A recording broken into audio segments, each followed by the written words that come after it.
What's up, everybody? Still Rabid Hedgehog, still Indian of Oklahoma City. What a familiar face on this channel. One of my favorite motorcycles of all time. But it's the 2022 FTR 1200 Carbon. New 17-inch wheels, new Metzler tires, new accents, same Akrapovic exhaust. Slightly different look and feel. Lower, different suspension. Taking an inch out of the travel to make it lower. But everything looking the same. Still chain drive. Still adjustable front fork. That is an inverted fork. Still Öhlins all the way around. Everything like the race replica. Now in the carbon package.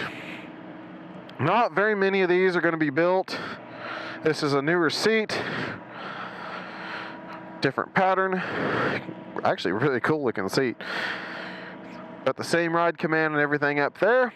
So I'm not going to go into much detail on that because I've covered the FTR quite a bit in previous videos, and I'll post them down below so that way you can go over the ride command system, because I took one of these out for a week and it was a blast. I still really want one of these so bad.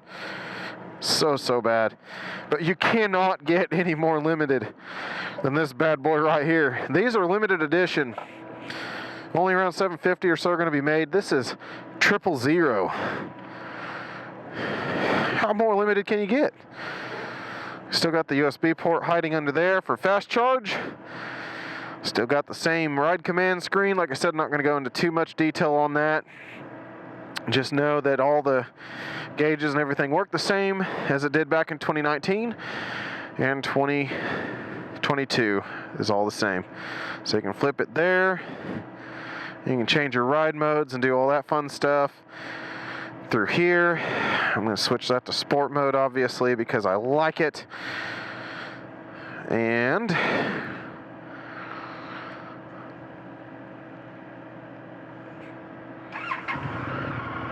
there we go. 0.5 miles. Let's see if that's accurate. Oh, strictly. This thing only has a half mile on it. This is a prototype. Like I said, thank you once again to Indian Oklahoma City and the Indian Demo Tour Group for letting me come out here today and riding without the need of being in a group. Very appreciative of that. Now, my experience of FTRs, I let it warm up a little bit, get that temperature up a smidge. This one popped off pretty good, because FTRs do like to be a little bit warmer, so I like to let them get to about 120, and then we're almost there, and we'll take off here. There we go. Alright, so same thing, cruise control on this side, menu commands and everything that you can handle on here. Flash to pass up here, all your flipping is over here on the right side. That's the one I'm going to go through. I'm just going to go through some basic stuff with you. He's got a standard FTR there. So I'm going to cut through here.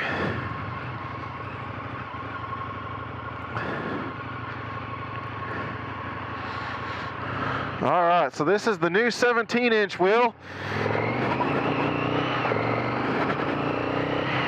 versus the 19-inch wheels.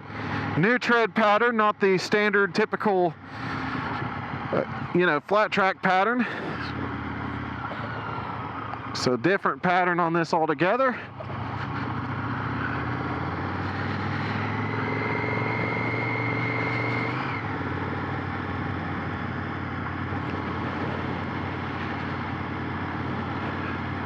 Once again, riding the rails.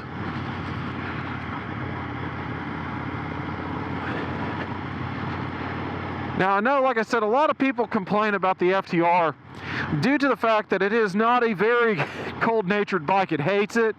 It gets a little cranky.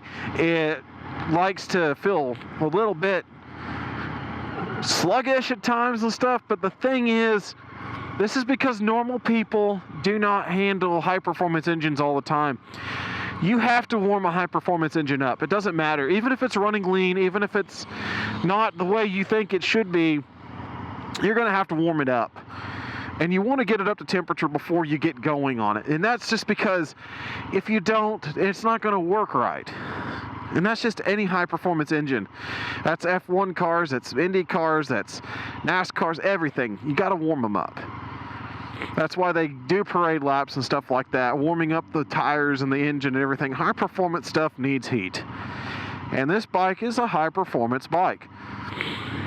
It'd probably work better with a little bit higher octane than 91. Probably be a little happier there. And yes, because of restrictions and stuff like that, they had to come out of the factory pretty lean. So flashing it and changing it to a more road happy, configuration, it's possible. So don't complain about it, just understand high performance and what it's going to take to get it to where you want it to be and happy, because it's not instantaneous. All right, so in terms of riding the FTR, remember this was a 33-inch seat height, and now we're closer to 31. We've lost a couple of inches there in terms of your seat height. So going down to the pegs, it still feels pretty much the same. It's still more of a mid-rear position, so my feet line up to where my hips are. I go out and then back slightly to where those are from my hip. And then I lean slightly forward onto my wrist and pretty much will straight down from there.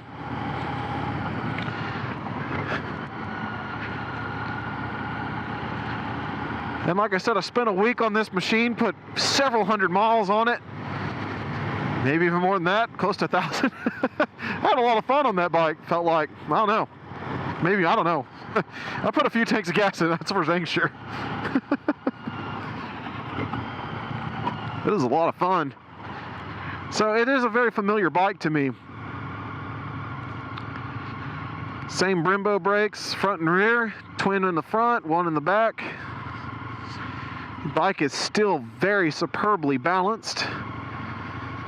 Easy to maneuver and sit in the city traffic. As you can see, we're up in temperature at 54 degrees, 169 degrees on the temperature for that.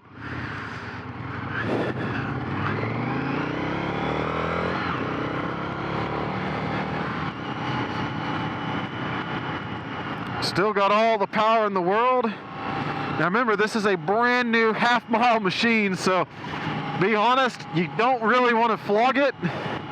Even though you want to flog it, you don't want to flog it. Tires are still going to need a scrub. Oh, there's a lot of things here to think about whenever you're on a bike this new.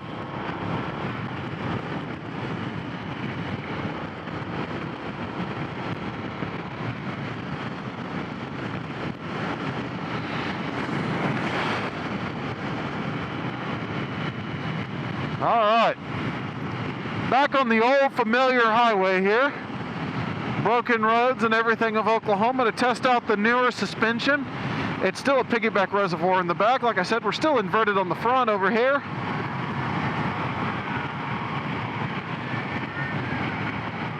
Highway Patrol doing their thing.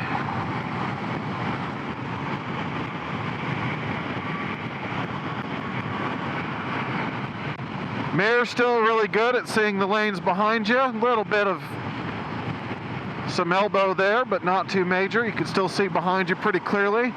Engine's still buttery smooth on this new 2022 model. The new tires, we're going to take it to a more grooved road, so that way we can test them out. Because the groovier the better, so that way you can test that tracking. Now I know some people have stated that the old one would grab into grooves and kind of wander around, and once again, it's something I didn't feel. It could be due to my riding experience and everything that I've already been through, riding smaller bikes with thinner wheels and compensating and knowing how to compensate and doing everything that I've done for years and years. That's all second nature to me, and maybe that's why I don't feel some of these things that people do. But in raw honesty, it's not doing any problems right now tracking, and I didn't have a problem with that before.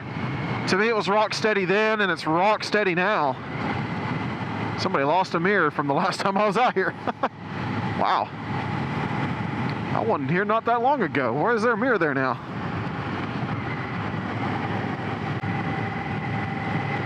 Now going over these huge bumps and everything on this particular area, this huge bump here for sure, I don't feel anything too much different, to be honest. I know that the original suspension had a little bit more travel to it, and this one's got a little bit less. So this is definitely, you know, you don't want to take this one more off-road. The other one's more of that hybrid. If you could do some light off-road traveling, you know, on some pretty decent dirt roads and some other things like that. You don't want to get too heavily off-road. You might want to do some light off-road to dirt road, stuff like that. This one's definitely going to be more street. You definitely want to take it a little bit more easy on this one, because it's not designed to go aggressively off-road, because you've lost about 1.5 inches of suspension travel or so, and you've lost the tread on the tires as well. You got more of a road-going tire on this particular machine, on Mr. 000 here. But the good news is the package stays the same. It's still a very comfortable motorcycle for the rider. It's still probably not going to be so great for the passenger. I can already look at the back seat and go, I don't think she'd be happy. She's with me at the store, but I don't think she wants to put herself through that again.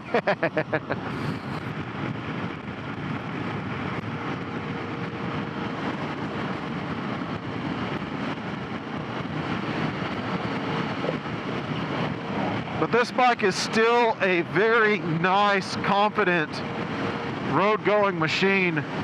Very well planted, very much on rails in terms of handling. Power is ridiculously good. We're still pulling 120 horsepower plus.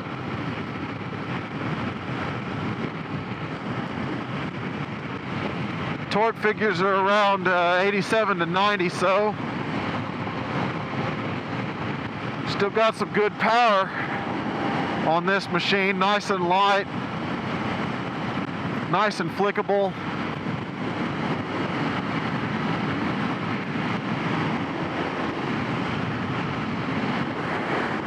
Still one of the finest standard machines around. If you like standard motorcycles, this one's a very great standard machine. The V-twins give them a very nice character versus parallel twins. That's why I like the Ducati Monster and the Indian FTR, because they just exude a character that cannot be duplicated by parallel twin technology. V-twin, L-twin, whatever you want to call them, the way to go.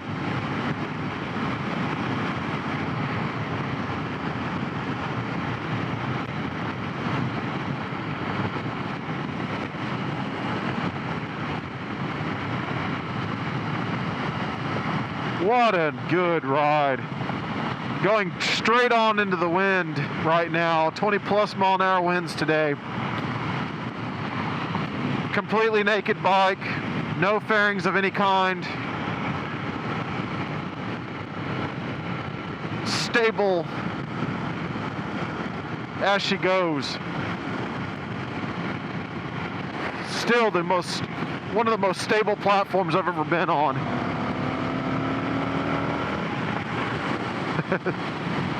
Still capable of a good old-fashioned rip.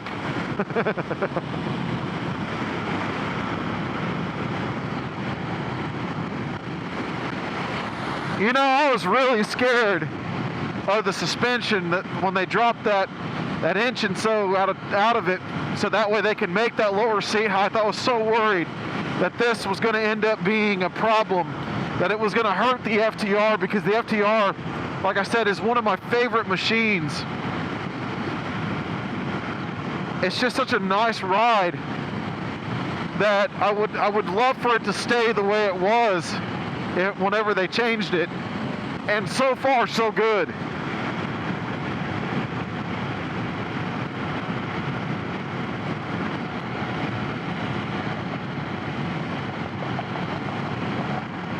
And on this very grooved road here, this highway is really nicely grooved. That's why I chose I-35. I'm not being pulled around or, you know, nothing weird going on. Like I said, I didn't feel that even on the other FTR. I felt that on many motorcycles before, but over time, the more you ride that, the more you just learn to compensate for the grooves and everything, and then you start to track better. It's just part of learning to ride.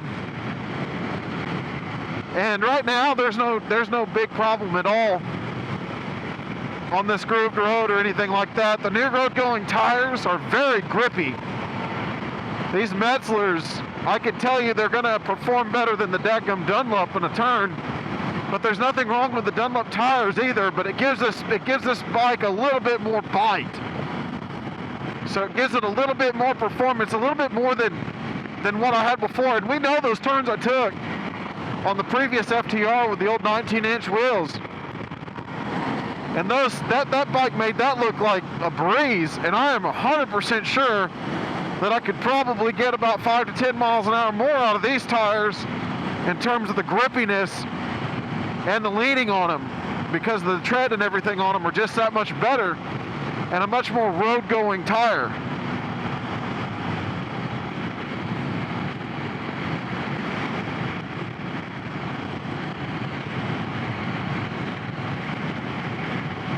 And as I went by those semis and stuff like that, kind of same deal from the old FTR. Not really bothered by any wind or anything like that, and we're going straight into that north wind, and you can see that there's no pressure on me in any way, shape, or form.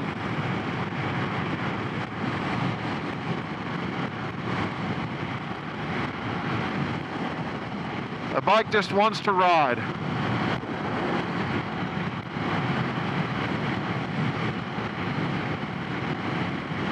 And that's what I loved about this machine.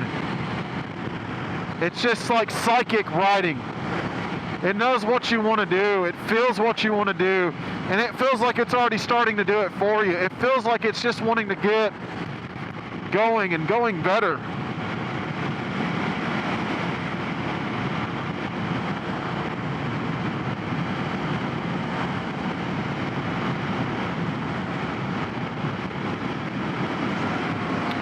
Once again, rock forward to take off the cruise control. Those Brembo brakes will take you down in a hurry. Oh yeah, these are grippy as good grippiness. Hallelujah for the grip.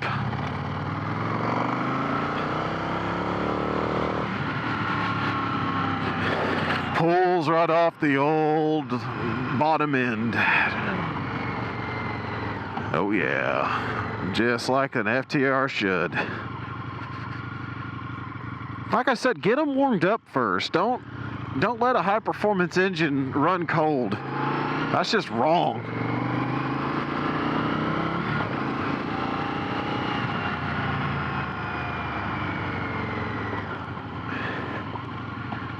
Braking is just as great as the previous FTR. Feels like you can freaking put your face into your helmet because you can brake so hard. Front and rear brake modulation is perfect.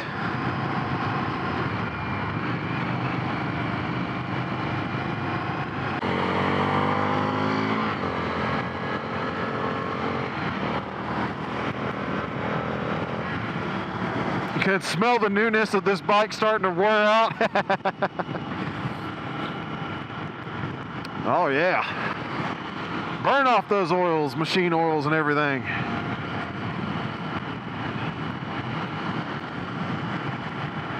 Man, this thing, the carbon is just like an old friend with a little bit more spunkiness. Like I said, the turning and the grip, definitely a big departure from the previously grippy and very turny FTR Race Edition.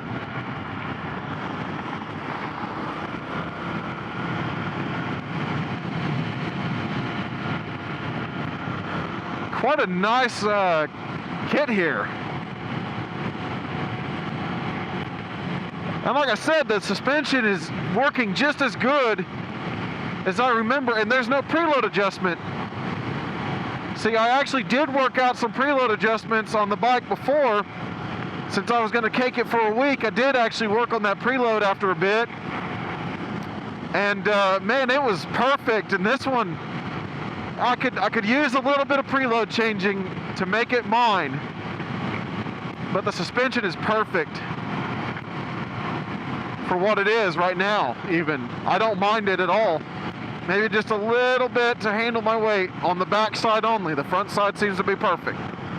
No chatter whatsoever from the front. We're riding as solid as a rock.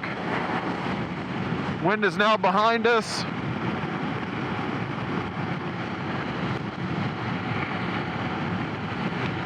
Man, it's just a nice ride.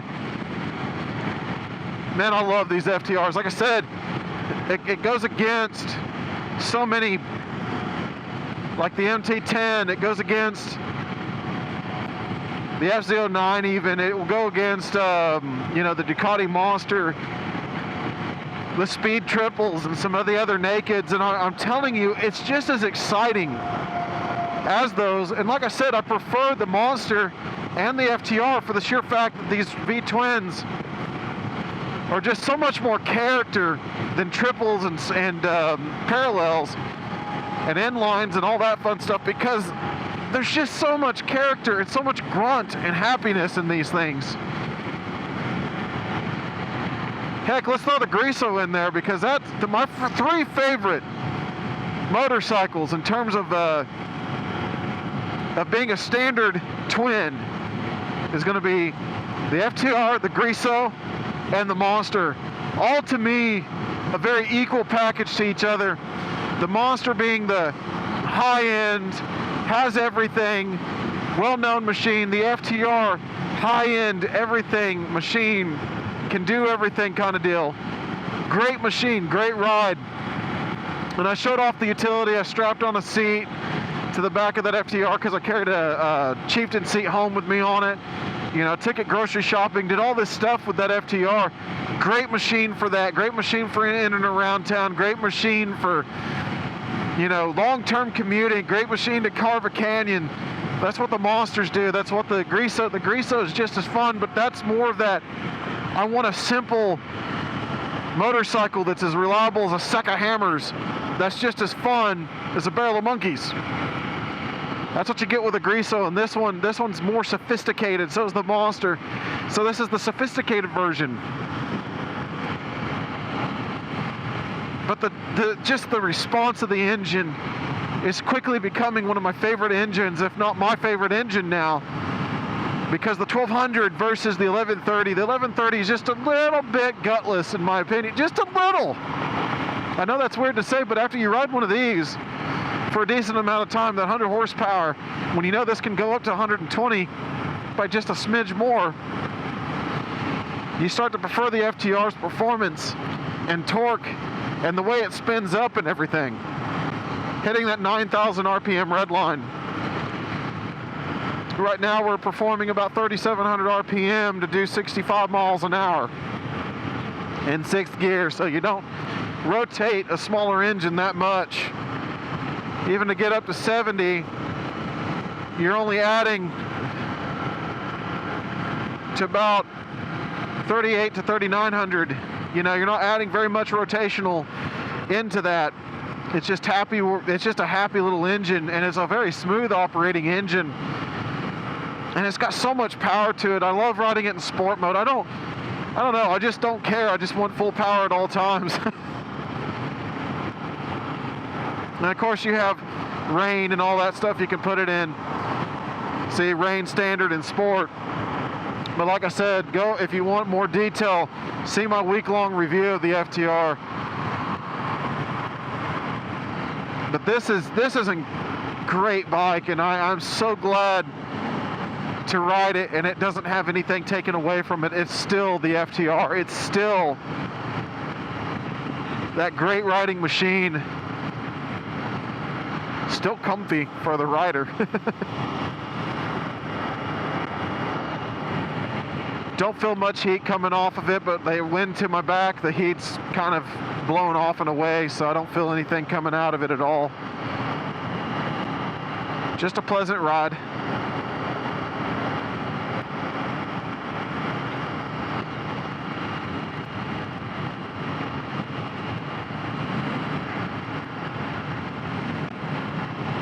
And like before, just,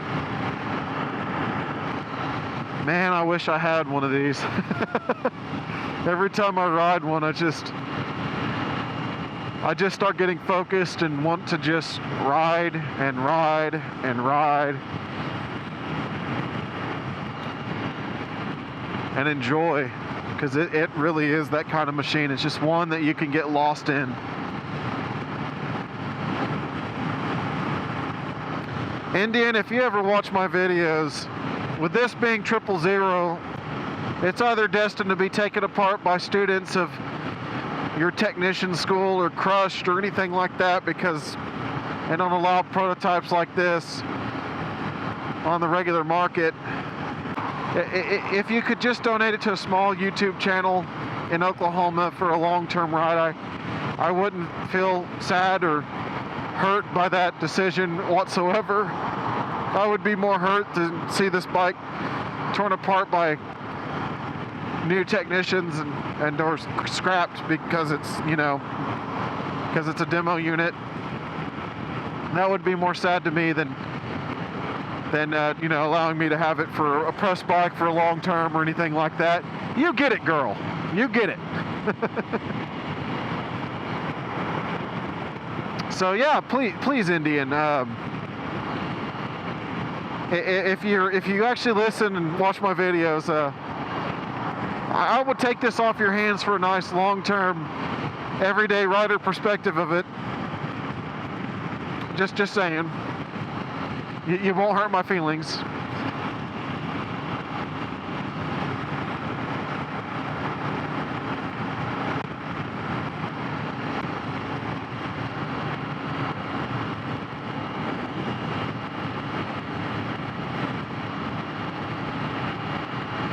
Man, oh man, it's good being home in a way. That's the best way to say it.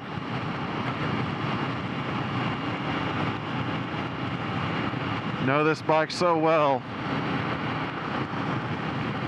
It has a lot to offer, and it's just a fantastic, well done ride. Well put together, fit and finish is awesome. The carbon edition is just freaking awesome. The carbon fiber panels look really cool on it. These, of course, are just swappable. They're really easy to swap out on the air box there.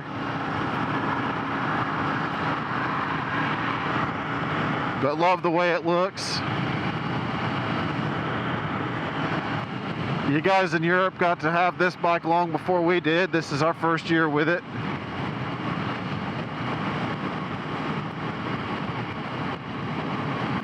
Can't say I'm disappointed that they took the race replica away and replaced it with this one, because this one's just cooler. Sure, it's just trim pieces, but it's cool.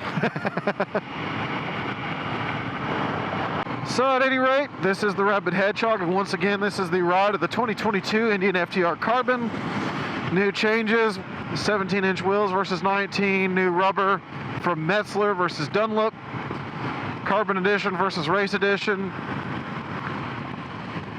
lower seat height, much easier to flat foot. Of course, I can flat foot the old 33-inch seat height, but this one is way more comfortable for a shorter rider. Easy to flat foot, easy to get along with, nice and narrow at the seat to the tank, or airbox in this case. Great ride, good for everything. Just one of the most fantastic, well-built, all-around motorcycles. I said that before in my week-long review. Say it again. Love the FTR, would recommend the 2022. The changes didn't hurt it whatsoever. In fact, it made it a little bit better. I like the grippiness of the tires. Everything is working really well. Engine braking is fantastic. Main brakes are fantastic. Everything is just as fantastic as I remember, if not a little bit tighter and a little bit better. So at any rate, thanks once again to Law Tigers of Oklahoma for taking care of us Thank you once again to AGV Sport USA for supplying these amazing jackets and pants. Once again, this is the Flex Textile jacket and also the Metro jeans from AGV Sport. Yes, I know my gloves are Icon, but the weather's a little cooler, so I use these as my all-weather gloves because I haven't bought a pair of the new ones yet. I've just got summer gloves basically from AGV right now. So I'll have to get some new gloves from them when I get a shot to, because everything that they've given me so far has been fantastic. So at any rate, keep that shiny side up, folks.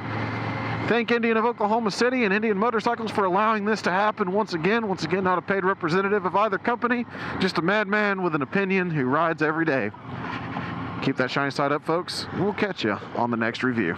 What's up, everybody? This is the Rabid Hedgehog. We once again want to thank you for watching our videos. Please like, share, subscribe today, and if you like what you see, mash that notification button so that way you get our latest videos and notifications live and on the spot. We also want to thank our dealership partners, Indian of Oklahoma City, House of Kawasaki, and Motovcycle Works Moto Guzzi, who is also our motorcycle mechanic. We want to thank them for allowing us to ride their rides. We are not paid in by any way by any manufacturer or dealer. We just get to be mad men and women with opinions. We also want to reach out to our sponsors and thank them.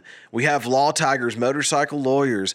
These motorcycle lawyers are mostly nationwide and can be reached 24/7 at lawtigers.com or 1-888-868-0208. We also want to thank our newest sponsor for gear and the things that you see us wearing, AGV Sport USA. They are out of AGVSportUSA.com in Flower Mound, Texas.